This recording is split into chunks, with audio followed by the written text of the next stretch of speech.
So I want you to imagine for a second that you're standing on the bridge of a massive cargo ship. It's the dead of night. A thick, heavy fog has rolled in, literally swallowing the ocean whole. You look out the windows and see absolutely nothing, just a pitch-black void. Now keep in mind, you have tens of thousands of tons of steel and cargo propelling forward through the water, and scattered all around you out there in the dark are reefs, jagged coastlines, buoys, and other massive ships moving just as fast. With zero visibility, how in the world does a ship like this avoid a catastrophic collision? Like, how do we actually navigate blind? Well, the answer is probably something you've seen in movies, that glowing green display. To the untrained eye, a radar screen kind of just looks like a chaotic scatter of pixels and sweeping lines. But for a sailor, staring out into that blinding fog, this screen is literally everything. It is their eyes in the dark. It's the ultimate solution that cuts right through the elements and paints a perfect, real-time picture of the invisible world outside. Welcome to This Explainer. Our mission today is to completely demystify exactly how humans have learned to harness invisible waves to see the unseen. We are going to track the literal journey of a radio wave, from a ship out into the great unknown and back again. Section 1. Seeing the invisible. Okay, let's dive into this. To understand how we see the invisible, we really have to start by defining our technological superpower. We all know the word, but did you know it's actually an acronym? RADAR stands for Radio Detection and Ranging. At its absolute most basic level, it's a system that uses radio waves, or microwaves, to detect objects. But it doesn't just ping an object and say, hey, something is there. It determines absolutely crucial navigational data. We're talking the exact distance of that object, how fast it's moving, and exactly what direction it is heading. Section 2. The Law of the Sea. Now, before we get into the cool physics of it all, it's crucial to understand the stakes here. This isn't just some optional fancy gadget. Under international maritime law, specifically the Safety of Life at Sea regulation, radar is legally mandated. Its exact stated purpose is to assist in navigation and assist in collision avoidance.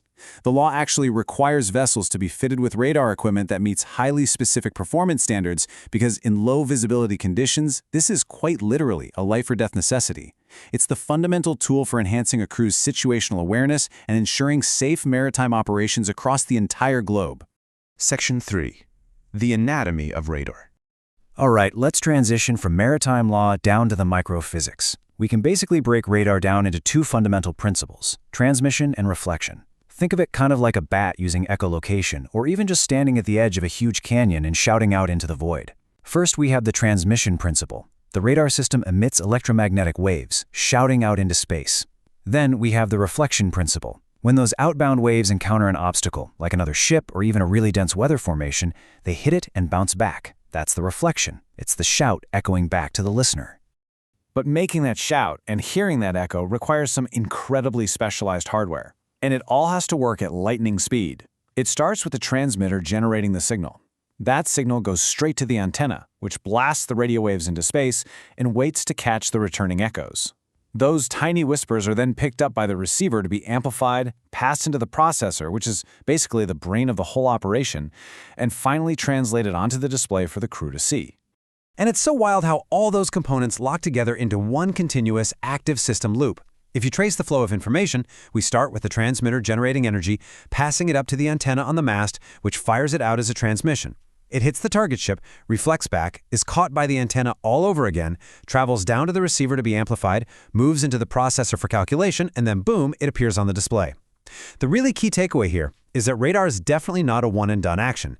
It is a rapid, continuous loop of generating energy, reading its echoes, and translating the invisible physical world into visible, highly actionable data.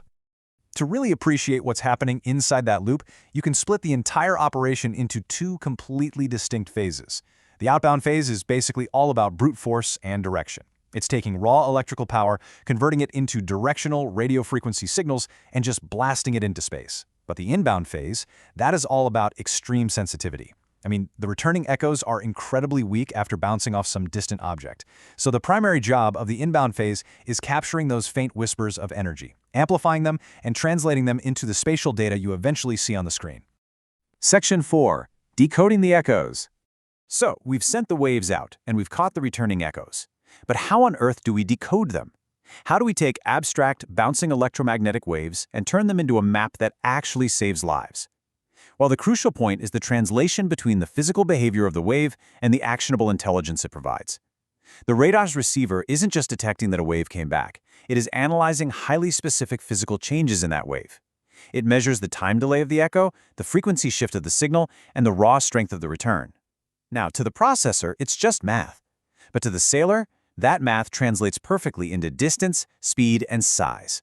Let's break down exactly how those faint echoes become such critical data. By measuring the time delay between transmitting and receiving, the radar calculates the exact distance, or range. It also notes the exact direction of the echo to establish bearing. But here's where it gets absolutely fascinating: speed. If the target is moving, it actually causes a frequency shift in the return signal. That's the Doppler effect.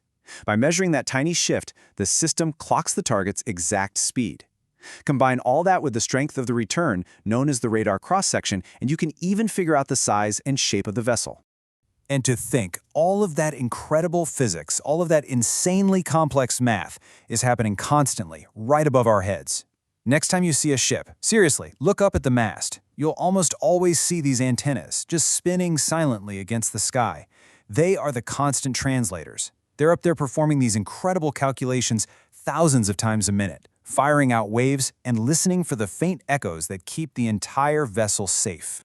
Which really leaves us with an amazing thought to ponder. We live in an era of GPS, advanced satellites, and artificial intelligence, right? Yet this foundational 20th century technology, the relatively simple act of shouting a radio wave into the dark and listening for the echo, remains the absolute, legally mandated, undisputed king of keeping global trade afloat. Without it, the oceans would literally be unnavigable. It really makes you wonder, what other invisible waves are bouncing around us right now, just waiting to be translated? Thanks so much for joining me on this explanator, and keep looking closely at the invisible world around you.